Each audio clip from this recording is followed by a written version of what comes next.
സുഹൃത്തുക്കളെ നമസ്കാരം. മറ്റൊരു വീഡിയോയിലേക്ക് സ്വാഗതം. കന്യാകുമാരി ജില്ലയിൽ ഇപ്പോൾ മഴക്കാലമാണ്. പെരുമഴക്കാലം എന്ന് പറയാൻ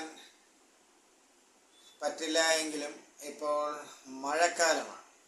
ഇന്ന് ഈ വീഡിയോ റെക്കോർഡ് ചെയ്യുന്ന ഇന്ന്, അതായത് ഈ വ്യാഴാഴ്ച, ഇന്നലത്തെ അപേക്ഷിച്ചെന്നും മഴയാണ്. നമ്മുടെ സിനിമയിലും സാഹിത്യത്തിലുമൊക്കെ നാടകീയ രംഗങ്ങൾക്ക് മിഴിവേകാൻ മഴ എന്ന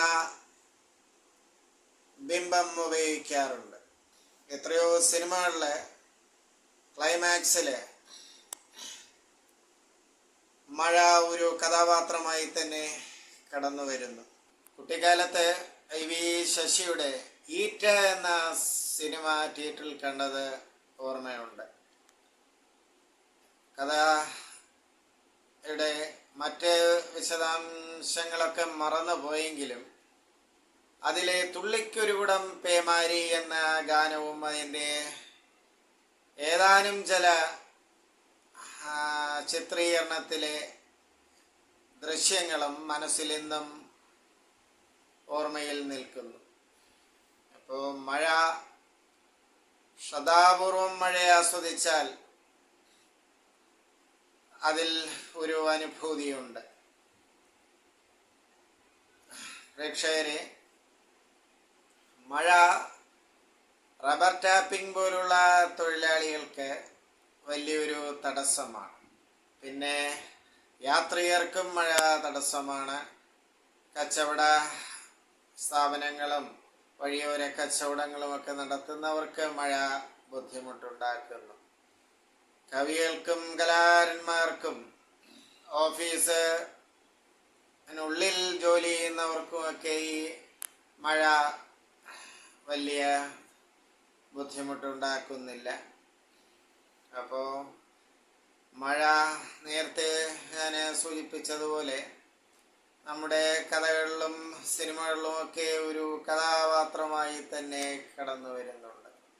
വളരെ മുമ്പ് ഫെയർവെൽ ടു ആംസ് എന്ന പഠന സമയത്ത് ഏണസ്റ്റ് ഹെമിംഗ്വേയുടെ നോവലിലും, വിഖ്യാത നോവലിലും, അത് ഹോളിവുഡിലെ സിനിമയൊക്കെ ആവുകയുണ്ടായി.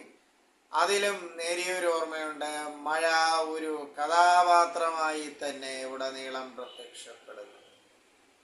ചില നാടകീയ രംഗങ്ങൾക്ക് മിഴിവേയാൻ മഴ സംവിധായകര് സിനിമയില് ഉപയോഗിച്ച് കാണുന്നുണ്ട്. കാരണം ചുളിവിലൊരു നാടകീയതയും ഒരു ദൃശ്യ ഭംഗിയും ഉണ്ടാക്കാൻ മഴ സഹായിക്കുന്നു. മഴ വളരെ മനോഹരമായി ചിത്രീകരിച്ച എത്രയോ മലയാള സിനിമകൾ ഞാനും നിങ്ങളുമൊക്കെ കണ്ടിട്ടുണ്ട്.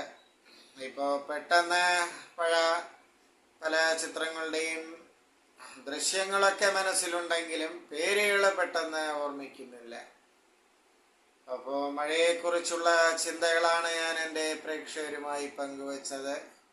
പ്രതികരിക്കുക സുഹൃത്തുക്കളെ. അടുത്തിടെയായി എൻ്റെ വീഡിയോകൾക്ക് സുഹൃത്തുക്കൾ ലൈക്ക് ചെയ്യുന്നുണ്ടെങ്കിലും പ്രതികരണം തീർത്തും കമൻറ്റ് ബോക്സിൽ കാണുന്നില്ല. അപ്പോൾ ഇഷ്ടമായില്ലെങ്കിലും ആയെങ്കിലും അത് തുറന്നു പറയുക സുഹൃത്തുക്കളെ. നന്ദി, നമസ്കാരം.